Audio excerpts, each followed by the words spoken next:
All right, guys, this is being recorded. One thing I mentioned at the beginning of every single webinar is watch this again, you guys. The reason why is because it'll stick into your long-term memory. I know a lot of you guys may be newer to option trading or at least newer to how I trade. I mean, if you're watching CNBC and stuff like that, yeah, they teach you how to trade options. But I'm not going to tell you to look at how they trade options and follow along with them, because they are teaching you the trades that they're putting on, or talking about the trades that they're putting on, but they're implementing it incorrectly. That's what I try to help you guys out, is with implementation. Everything has a time and a place.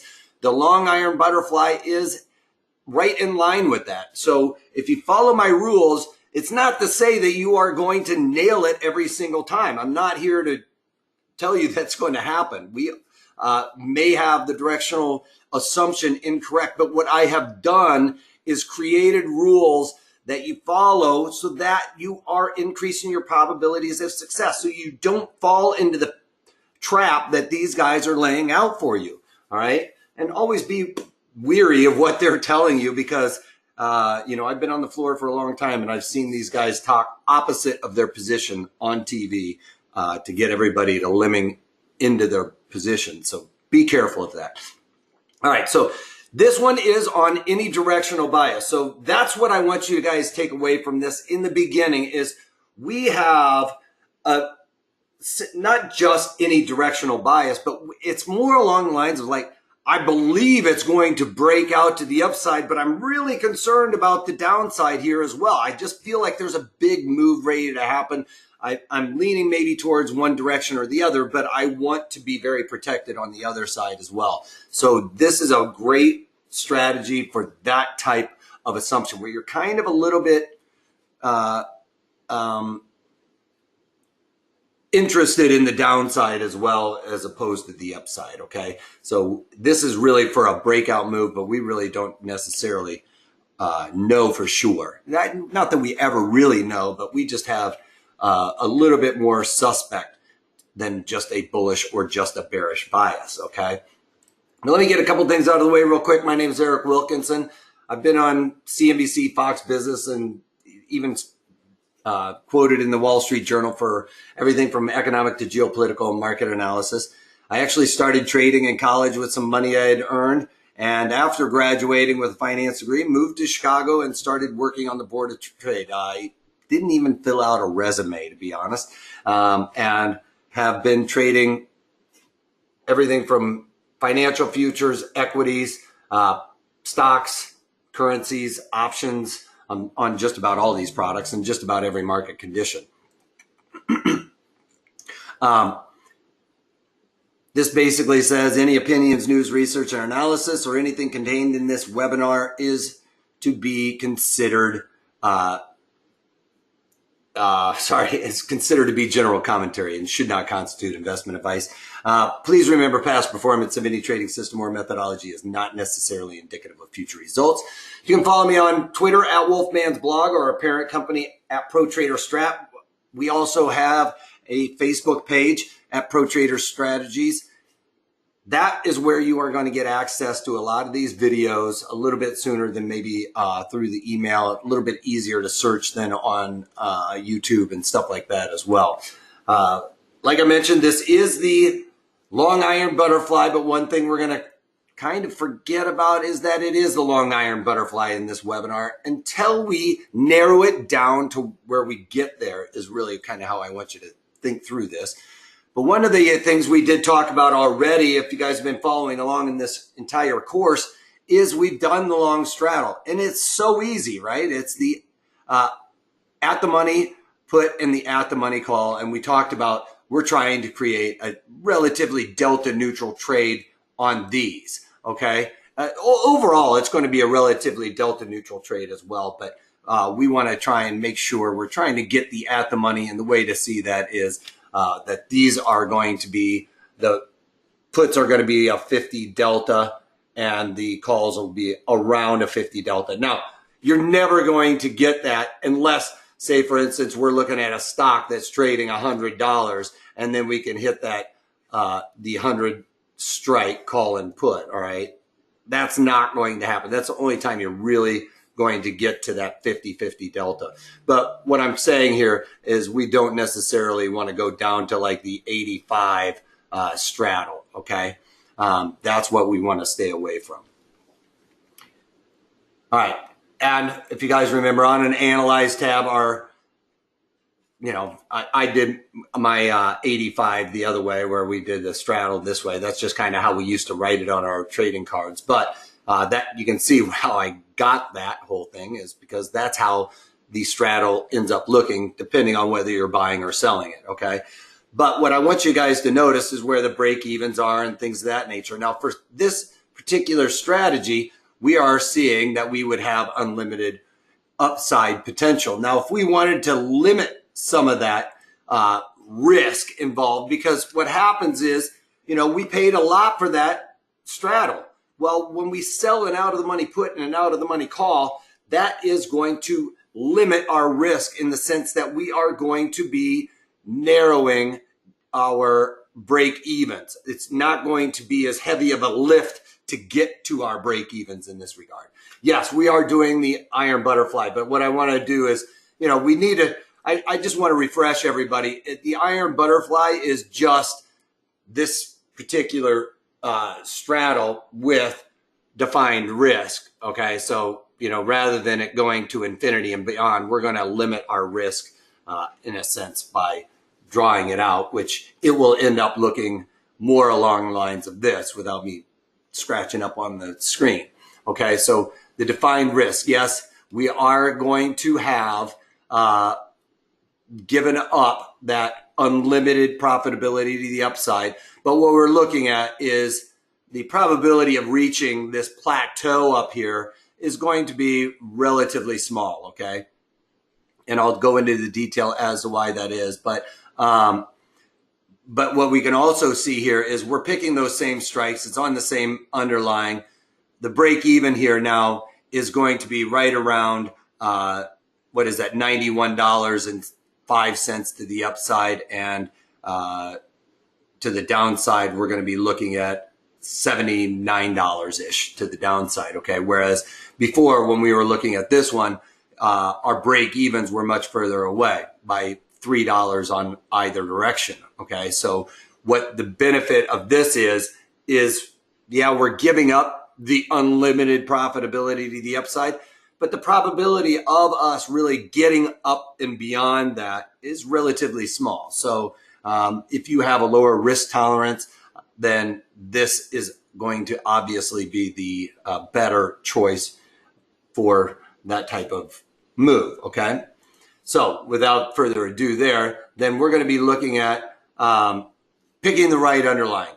We go through this time and time again, right, where we have to know if XYZ, the underlying we're looking to trade, is appropriate to trade options, because we can look at all of any stock out there and you can see I only have probably 50 plus or so here, but one of the things, the thing that will make my list is that it fits the rule, generally speaking, of picking the right underlying. So what we want to do is, if we were looking at Square right here, we would look any stock under $100. We need to make sure the bid to the offer on these is less than 10 cents wide. Any stock under $100, the bid to the offer on the options closest to expiration, the monthlies, all right?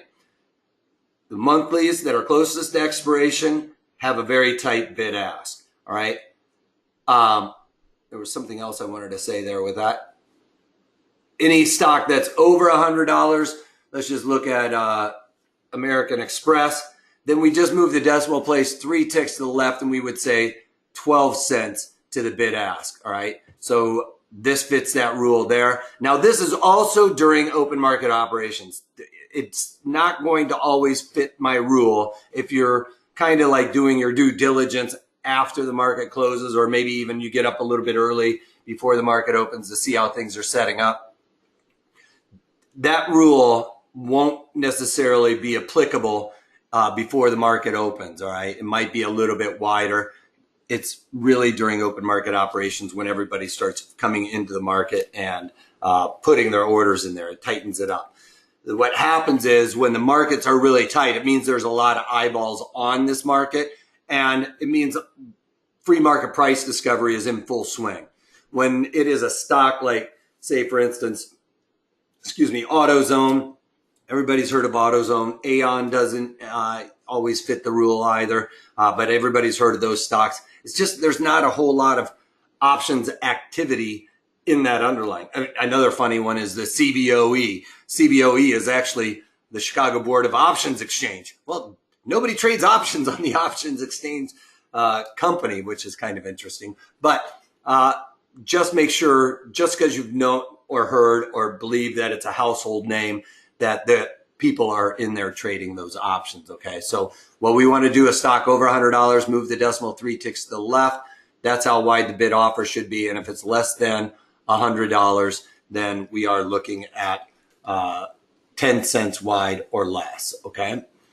Quick question, not to distract you from your talk and others listening. So when the fly have limited upside potential and narrower break evens. Yes, the break evens come in because we're paying less for this strategy, all right? And but we're giving up that upside potential. And I'll give you reasons why we want to give some of that upside potential away and why it makes sense for that, the risk reward payoff there, okay? Now, picking the right environment. If you guys remember when we were talking about the straddle, right, I talked about how we want this to have super low implied volatility. Like you want that implied volatility percent to be at almost zero, really. With this one here, we can actually have a little bit higher volatility. So it's going to fall into one of those areas where we can find a stock that's a little bit closer to middle of the road because we're offsetting some of that volatility and still able to participate when it's not super low. And of course, this is for people that have maybe a lower risk tolerance as well, okay, because our break evens come in a little bit. It looks like the straddle with a hedge. Yes, it absolutely is a straddle with a it's basically a long straddle with a short strangle. And I didn't want to throw that out there because it could confuse people, but it is also a straddle with a hedge. Yes, in a sense. You can look at it that way. I have no problem. So we got picking the right environment. We want somewhere less than 50% or IV percent, okay? Wheelhouse for this, super low works. You can build this strategy out in super high implied volatility, okay? It will work out according to most of my other rules. The drawback is if volatility starts coming out of this underlying precipitously, that is going to hurt us because when volatility comes out, it affects the premiums negatively when we are buying, okay? The premiums become worth a little bit less as that volatility downticks. And what we want to do is try and get into that environment where at least we expect to expand. The timing for this is really good because we're going to be looking at, when I talk about duration, a little bit further out the timeline.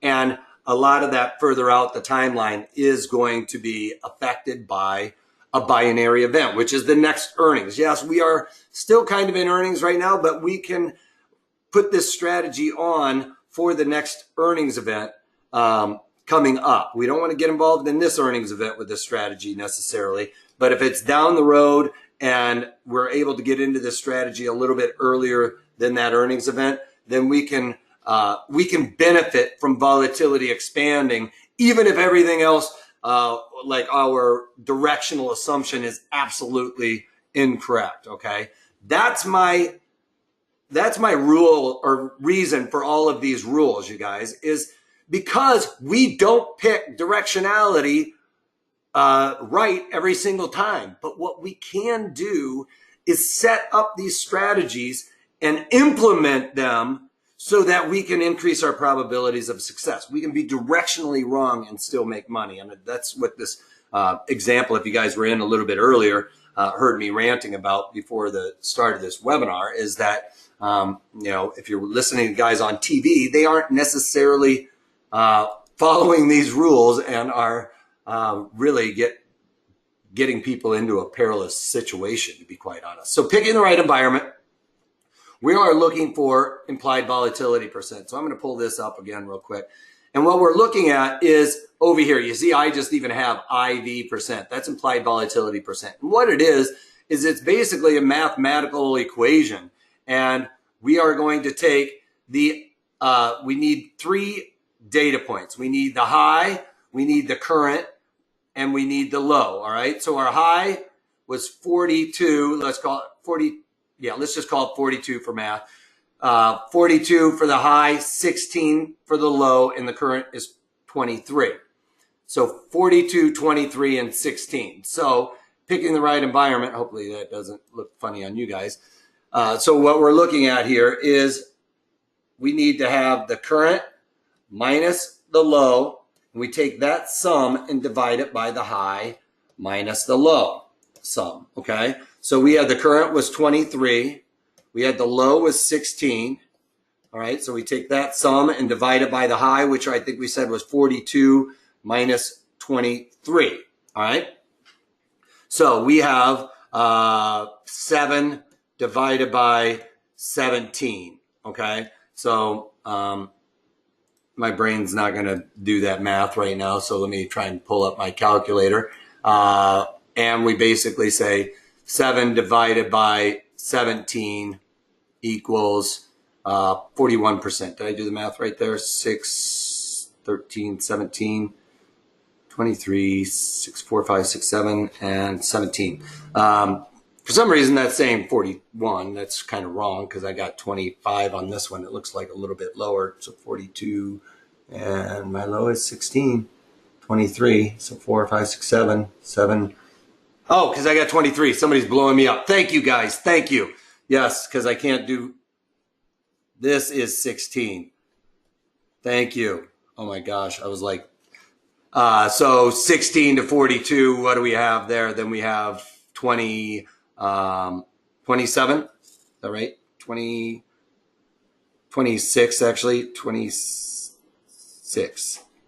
So 26. Sorry, guys. So 26, yes. So 20, get back to my calculator here again, do this right. I get ahead of myself, right? So 7 divided by 26 equals 26 percentile. This, says 25.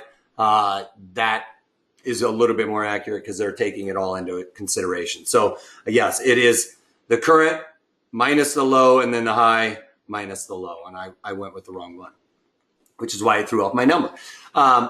So that's what we're looking for implied volatility percent. So we got 26 on this, and that's kind of right in that wheelhouse. It's kind of it's below 50, which is what we want, but it's not super low. I mean, if it was 0, if we had something, like a 5 IV percent, I would probably go with the straddle, all right? But because it's a little bit high, and then I'm going to, try and knock some of that premium out of there because the premium for this is going to be a lot greater, all right, than a 0 IV percent. So we're trying to get into something with,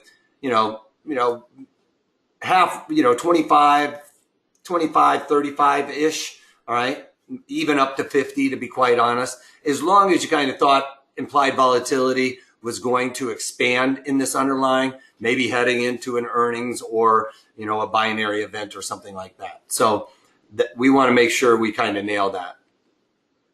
All right, so that's picking the right environment. And then picking the right duration. Well, we are doing this for a debit. And when we're doing a debit, we want a long duration. We want to go out on the curve further. So we want something that is greater than what we talk about normally. We're talking about 45 days or something like that. I want greater than even 50 days to expiration. I want something that is most likely greater than 70-ish days. That's kind of what we're looking, like equal to-ish right around that 70 days, because that gives us enough time to get into this strategy ahead of the thief that comes in the night and steals our premium. You can see how much our premium erodes inside of this area, and we're doing at the money calls and at the money puts. We're buying those. So if our premium is decreasing this fast here, we want to stay away from that. We want to get out on this curve. You know, what I was saying is outside of 75 or 70 days to expiration. So we want to be playing around out here where we only get this much theta going away. All right. Now, we can't ever avoid that theta. It's always going to happen. But we can get further away out on the line where we can limit that type of situation for us. All right. Can you repeat about going the straddle instead of the iron fly? Yeah.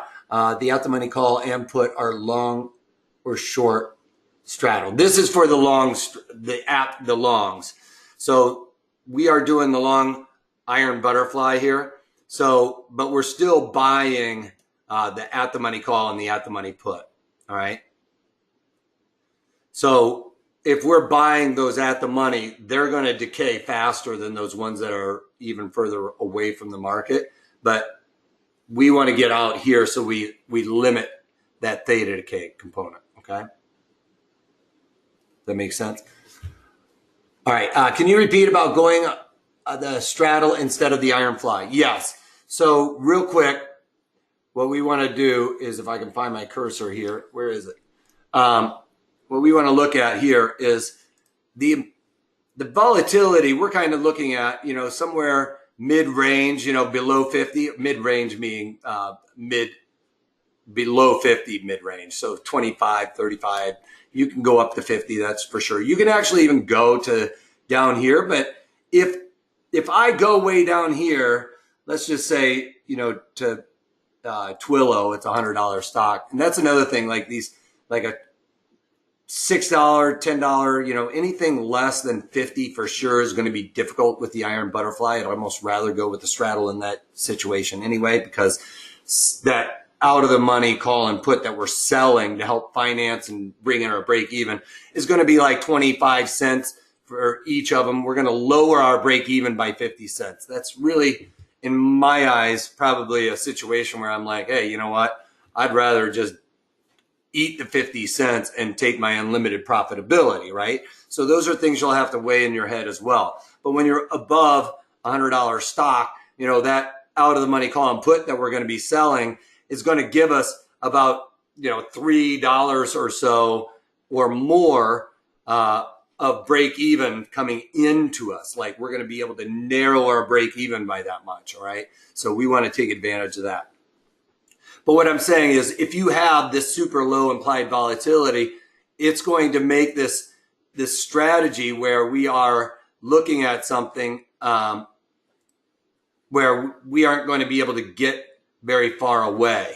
All right. It's going to be a very tight iron butterfly. And then if that's the case, then I would rather just have on the, this isn't a very good example because it's above $100 too, but you know, like something like this, if we were going to do the at the monies, which is like the 35s, you know, and I go in and buy those and then buy these as well, you know, I go out here to try and make this strategy work. I'm only collecting like 10 cents for that, or, you know, 25 cents at the end of the day. Okay. Is that worth it? I think I would rather just for the dollar leave this on and let it roll. That's what I was trying to say with that. So if you're selling something for pennies, then to me, it's not even worth the commissions to do it, right? Because we're going to have to pay the commissions on those extra legs also on top of it. Would not the theta decay of the straddle hurt? Yeah, the theta decay of the straddle is going to hurt, but, you know, the theta decay is going to, you know, be about the same on the, you know, I should be looking out here when I was talking about that example.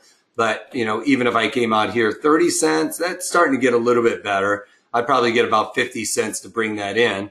But is that worth it for just 50 cents? I don't know. That's going to be kind of up to you. For me, I'd rather risk that 50 cents and have the unlimited profit potential on that. Does that make sense? So we kind of want to do this when we have higher premium or higher underlyings and stuff like that. What 50 cents? So what I'm talking about, so if I were just to do the straddle here, this is just the straddle, right? Now, if I'm going to do the iron butterfly, I need to go out and sell, and I'm going to give this away, and this is, you know, getting ahead of ourselves on picking the right strikes. I want to sell about the 16 delta. So that's your 50 cents that I was talking about. It's closer to, yeah, it's about 50 cents, right? So it lowered my premium by 50 cents, you know, but I've given up for that 50 cents I've saved myself on the break even. You know, I have basically given up unlimited profit potential. So we go over here, and this is a pretty good, this would pretty much fit my rules on like the debit paid versus the width and everything else that we'll talk about. But what I'm saying here is we brought in our break evens here by 50 cents and here by 50 cents. But what if, I don't even think I can change this. It's going to change the whole paradigm of it. But if I came in and did it the other way, my break even would have been about 50 cents further out. My break even would have been right here. Is that worth it? To me, I don't think so. To get that unlimited potential in either direction. So there's a little bit more of a, oh, I did skew it because I just picked the, so I went $3 to the upside. So I need to go $3 to the downside. What did I do? So $4 to the downside. Let's just change this. There, it's 3 and 3 now. So one of the cheats that I'm going to talk about is we try and go to the 16 delta, and there's skew obviously to the puts here, but and I tried to just bang that out real quick without double checking it. So yes, in this regard, you know, it only brought in, now it brought it in by about 60, 70 cents-ish. But again, I've limited myself to the upside. I think I'd rather for that 60 cents go with it. And I got 9, yeah, because I just added that in. There we go. And I need to sell that one. There we go. Actually, you know what? I'll do that. Because this might allow me to play around with this over on the Analyze tab. So let's get rid of one of these. So which one did I do? Okay, so let's do this one. So if I go negative on this and it's not loving me, got to break that down. So if I go like that, you know, that's our strategy. Now, if I see if I lock it and go like that. So yes, we can do that. So I take that away and I take the other one away and break that down. Oh, you're killing me, Smalls. There we go. So I've got the strength. I don't know why it's not working out. All right. I thought I'd be able to play around with it. You know, like a good lawyer, don't ask a question or do something that you don't know the answer to. And there I just did. Try to play around with that. But you see what I'm saying? Like if I just did this one, it's hard to play around with that. Gosh, come on. 35, buying that one. You know, it's $2.60. Well, if I went out and sold the $3 there, or the $3 lower there and $3 higher there, then you can see I only brought it in by 70 cents.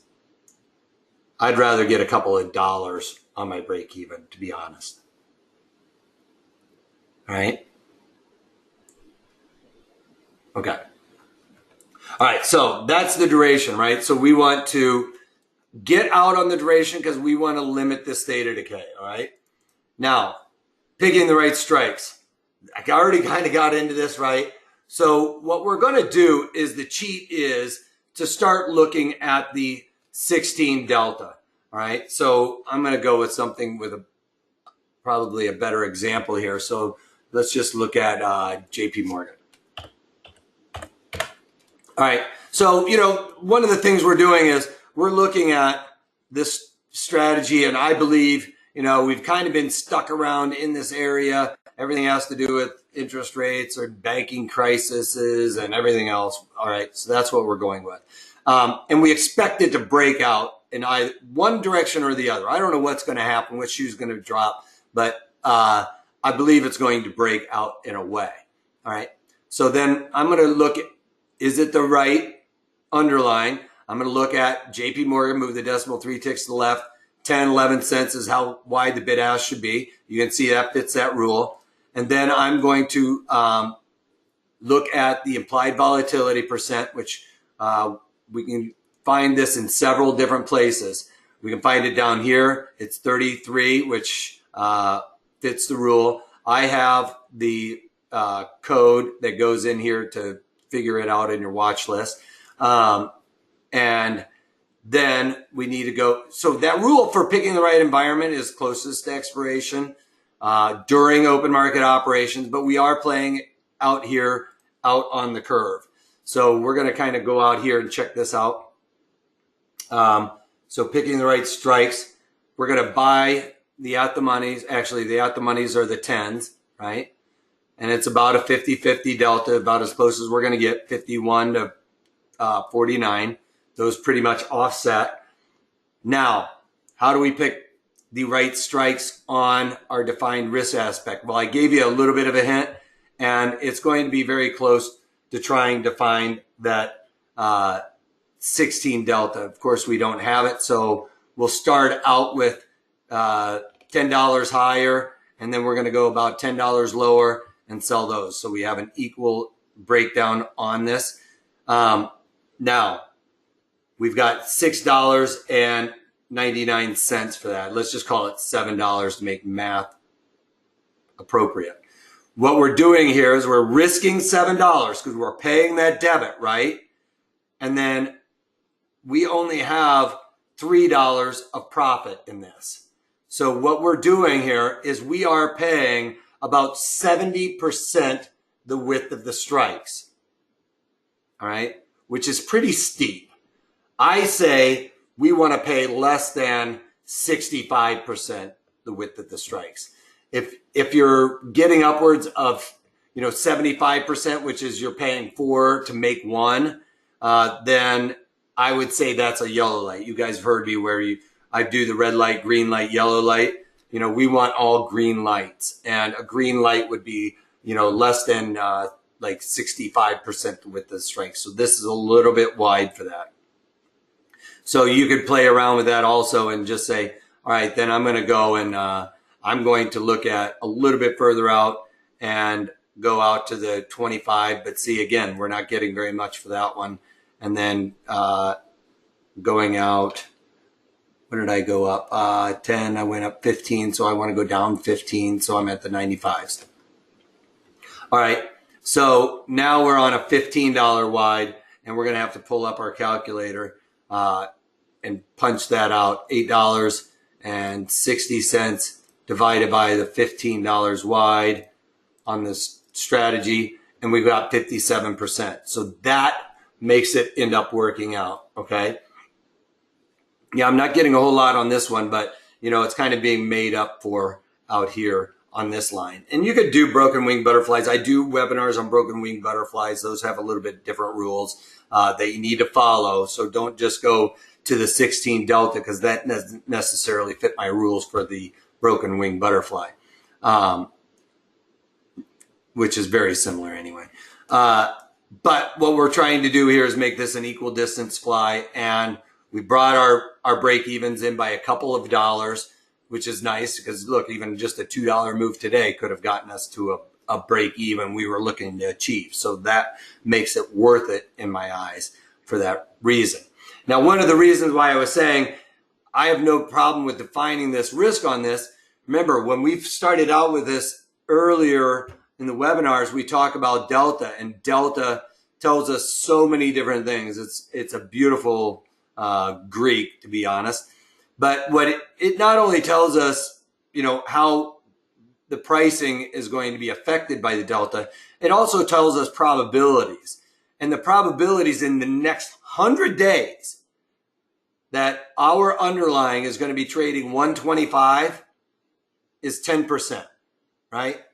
So when you're looking at defining this risk and saying, I think I'd rather go for the full risk on this and get that unlimited profitability to the upside, well, just know that there's only a 10% probability in the next 100 days, 113 days, that this underlying will finish above 125. All right? Only a 10% chance. But in the next 100 days, there's about a 20% chance the underlying is going to go up there and trade 125. All right? So that's a little bit different. That's a floor trader hack for you. Within the duration, it can go up there and trade and come back down. Well, that probability of it coming up and trading and coming back down, just kissing it for even just 1 second and coming away, is much higher. That's twice the delta. For it finishing 125.01, there's only a 10% chance. All right? So the reason why we want that probability, we want the underlying to come down there and kiss us, but we know at the end of the day, our chances of it really succeeding on the very last day is pretty slim. So my thing would be, once you get that kiss, get out, right? And if you get that kiss, we're going to get out for our profit potential. So what is the trader's hack? It's twice the delta. 2 times the delta is your probability you will be kissed within the next 113 days. And then you can think of it, the delta is the probability you're getting married in the next 110 days. All right. Probability of touching. Yeah. Absolutely. Is the 70 plus cents not sufficient enough because we would need more to have a better break even? I always want I think you were talking about a previous example. 70 cents for me isn't really enough to probably make me give up my break evens. I'd rather take the full boat on that. If you're getting a couple of dollars and stuff like that, which usually over $100 stock, that can make you a lot more successful. Okay. All right. Let me see here. Where are we? So that's picking the right strikes. We want to try and be less than 65% the width of the strikes in order to be successful there. Then we go on to, I don't know why I have that up there, to be quite honest, other than the less initial outlay of money. All right, knowing our exit strategy. I talked about this. When we get up to that getting kissed and stuff like that, that's probably where I'm going to get out, because I want to get out as fast as I can, especially because I'm paying a debit. I know the thief is stealing money from me every single day. If I can get kissed right away, I'm going to take advantage of it. So this is one of those things with the iron butterfly we want to follow, is if we have we're in this strategy for less than 10 days and we have a 10%, positive increase in that strategy, we're looking to get out, and all the way down to looking for a 30% increase in that strategy. And that's ultimately, if you have a lower risk tolerance, you're newer to the iron butterfly, you don't believe my rules are true, and you want to get out early on the first couple of times, look at 30% of the increase in max profit as just a go-to. But if you're a little bit lower on the risk tolerance scale, then maybe look at something like this, because if this is achieved, you've been beating the probabilities on this strategy. So we're looking for a 30% increase. So, if we paid $2 for this strategy, we pay a $2 debit, then we're looking to get out when this is trading $2.60 would be our exit. All right. So that would be the 30% increase.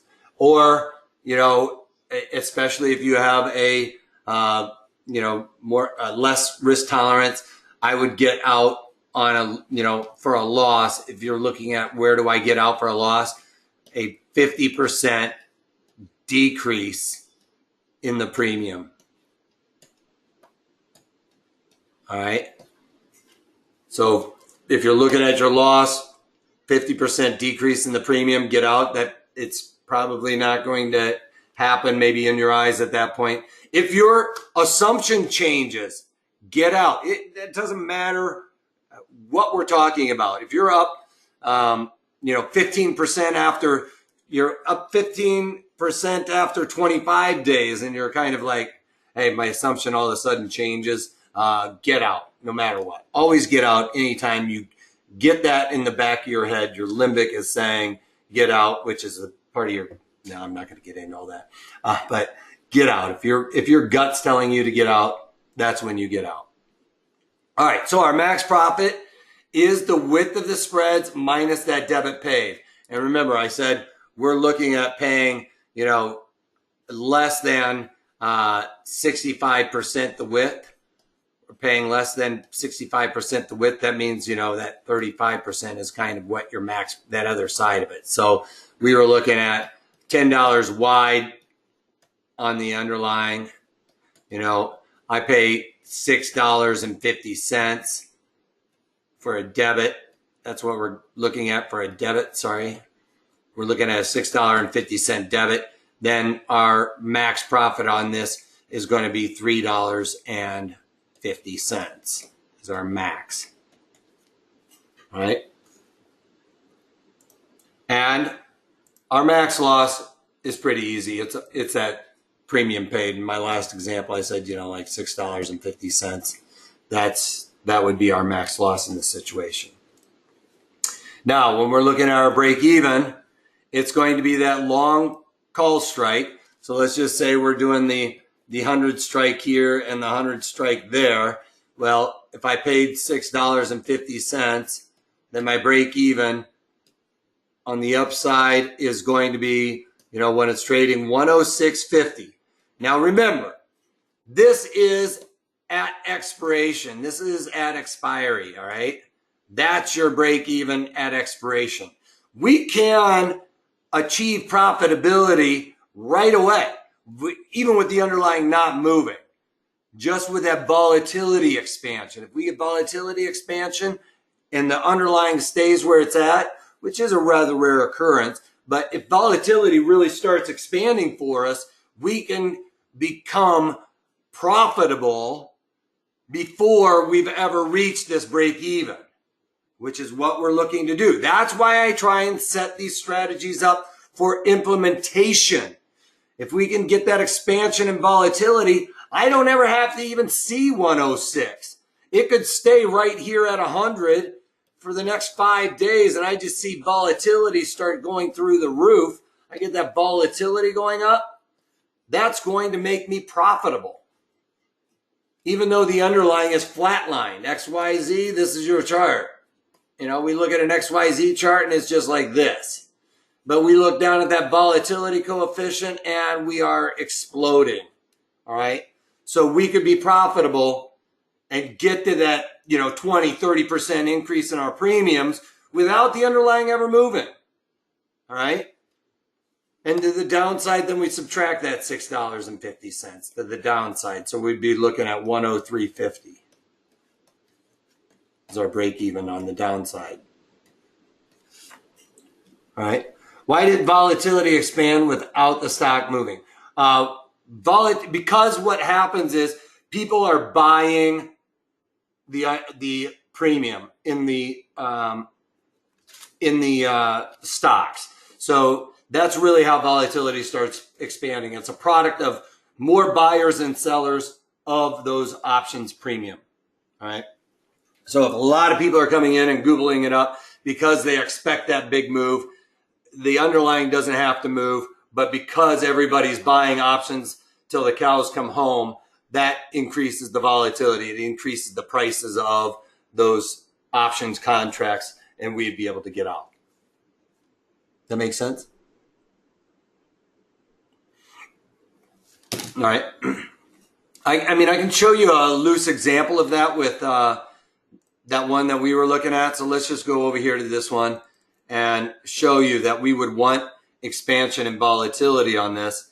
And it's not a perfect example, but this purple line gives you an example of your time horizon and profitability and the market moving. But we can throw up this gear here and show you that when you see the volatility expanding, that purple line starts rising. That means that the underlying, this is giving you an example, the underlying hasn't moved from the spot where we put it on. There's no change in the date, so we don't get theta really happening. And we get volatility. You see the stock price is not adjusting. We can add more parameters, but we didn't change anything. But we can see that that purple line's getting away from the zero. So it means that we would have, with volatility expanding, you know, we could have gained a couple of dollars in our premium, or, you know, a couple of pennies in our premium from just that expansion. All right. So, you know what? This is going to be the perfect example for this. This is where I get to throw the guy under the bus. So everybody, I hope you stuck around for this. I've been dying for this. Just dying. This has been killing me. All right. So let's pull this up. All right. So this guy yesterday, options traders are betting on more gains in the Defiant retail stock. It's Costco. You know, Costco's going up. We're buying calls and we love it because we're so smart. We know our directionality and we cherry pick it. You know, once I see a directionality, me picking the right directionality, I'm coming on with a stock that I can tell you how smart I am. Well, here's what happens is we go over here and I can tell you, let's look at that Costco example. All right. We go over here. So Costco, yes, oh yeah, let's talk about it the day we got this, the day after we got this blast off, and how great I am about buying calls. Well, so for instance, everybody lemmings off the cliff, and they come in here and they start saying, okay, well, you know, that guy's really smart. I see him all the time. He gets directionality every time after the move. But here we have a $2 move higher. That guy nailed it. Like, that guy was so smart. Everybody else was like, oh, that's a topping pattern. It's going to go down. No, it went up by $2. Well, what was I talking about? This volatility. All right. So volatility is 26 and a half, we could even say. So it's 26 and a half and it's currently at 23. So it dropped by almost 4 percentage points. All right. So let's just say 4 percentage points. I'm cherry picking a little bit. We can do both of them. So if you would have gone out there and bought these underlyings, I'm not even going to talk about the theta component coming in, all right? Because that's going to hurt as well. But just for example, so we're looking at the 300s, and I think he mentioned something about the 300s. All right, so on a $2 move higher, all right, let's just say the first dollar, right? Delta tells us for the first dollar move, it goes into this premium by 40 cents. Well, the second dollar, we got a $2 move. It goes in by 45 cents. So this premium, you know, you get that $2 move, increases by 87 cents, right? So that guy was brilliant. I mean, he gave you the best trade ever. You just made $2, or sorry, you just made $87 on that $2 move, which is good. A lot less risk. I agree with, you know, buying options premium when our, you know, trading options rather than the underlying. A lot less margin and everything else. Your return on investment is much better. So we got 85 cents. We already figured that out. Now, we said this went down by 3.5 percentage points, right? That was that volatility. Well, we can look at Vega, and it goes down by 29 cents. So 3.5 times the 29 cents equals, he lost $1.07 on that. So 87 cents is what we gained. Whatever, you know what I mean. 87 cents. So the dude ended up losing almost 20 some cents on that trade. Directionally right. The guy told you how to trade options. This is what you do. Go out there and do it. No, please do not. You have to know how to implement the strategy. This guy is buying this Costco with high implied volatility. It's actually a little bit lower. When I was looking at this example earlier today, the implied volatility percent was like 65. And that was before we started getting this volatility really, coming out today. So my thing is off a little bit, which is why I was like, I found out about this and was like, oh yeah, so he was up in the 65 percentile, which is why you don't buy options premium above an IV percent of 50, because we expect it to revert back to the mean and we expect it to start coming out. Well, perfect example of why you don't just need to know how to build, the iron butterfly. Anybody can teach you. It's buy the at the monies. We're buying an at the money call. You're buying that at the money call, the at the money put. Let me just erase that. You buy it. Okay, we're going to buy the at the money call, and you're going to sell the at the money, or buy the at the money put, and then sell this out here and sell that out there. Now there you go. That's your butterfly. Go get it. Out of the money. Out of the money. Perfect. That's it. Don't you feel a little bit more safe at how I described it? How I've given you the opportunity to stay away from paying too much for that strategy. I've even talked or seen people do the iron butterfly, and they're basically telling you to pay 75% the width of the strikes. And, so you're risking, $7.50 to make $2.50. That does not make sense. Or implementing this in a high implied volatility environment, and you get that volatility coming out. If that volatility came out, this strategy would have been a loser too. So we need to implement this with the right environment and the right rules, okay? So don't just go out there and just jump off the cliff with these guys, because that guy's been trading options maybe even longer than me. And he's telling people to buy these things and implement them in the wrong type of situation. He should have been selling puts all day long, right? I can get the directionality wrong and still make money, right? I could have gotten that $2 move down against me, but that volatility coming out, I would have still been up 20 cents on my strategy, because it would have worked very similarly. Okay? So that's why in these webinars, in these courses, I teach you how to implement it.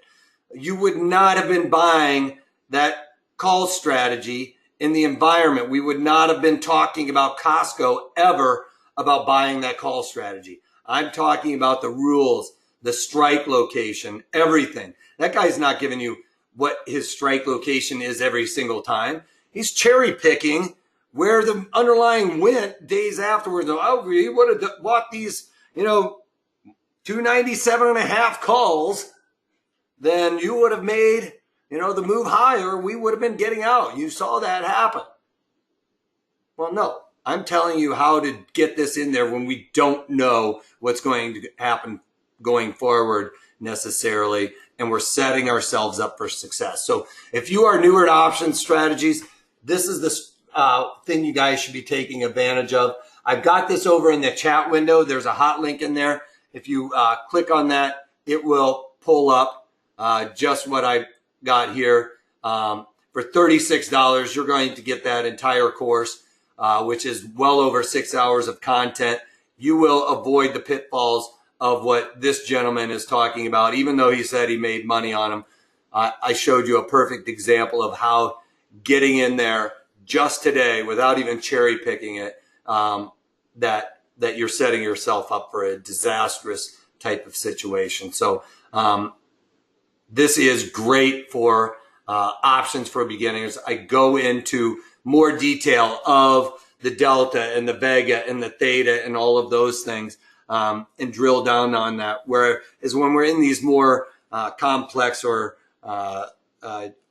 more legs to the strategies, once we're into the course a little bit further, I'm kind of assuming everybody has a better grasp on some of those minutia.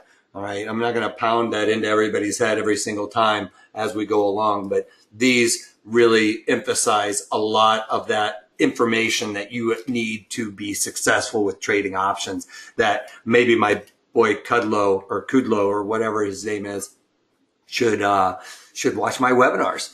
And right up here, if you're watching this on tape delay, you can get that. You're going to have to pause this, though, and type that into your URL. And finally, I just want to thank everybody for participating in this. Back and forth is great. Later webinars, I'll drill it down on those option components, how I trade those options, specific strategies, how to implement those strategies, and when and where I find them appropriate. Also, here's that link. Again, you're going to have to pause and punch it into your URL. And if you have any questions, 310-598-6677 or email us at trading@protraderstrategies.com. All right, that's all I got for you. I see a couple of questions popping up there, so I'll tackle those here in just a second. But let me just get back to this so you guys can get a good look at that. Like I said, the link is in the chat window. That's the fastest way to take advantage of it. And if you liked how I teach, I try to teach this so you guys have easier ways to remember some of this stuff and, show you how you can avoid those pitfalls and stuff. So hopefully I've done that for you. And if you liked it, please take advantage of it for $36. That $36, I could have saved Cudlow today, right? Wasn't that close to $36? $1.20 to the upside, 85 cents to the downside. I pretty much covered that $36 today. One trade. All right, so let's get back to it. But Costco just had earnings. That's why volatility crushed. Let's see. They had that. Was that absolutely today? After that call? No, their earnings is way down here.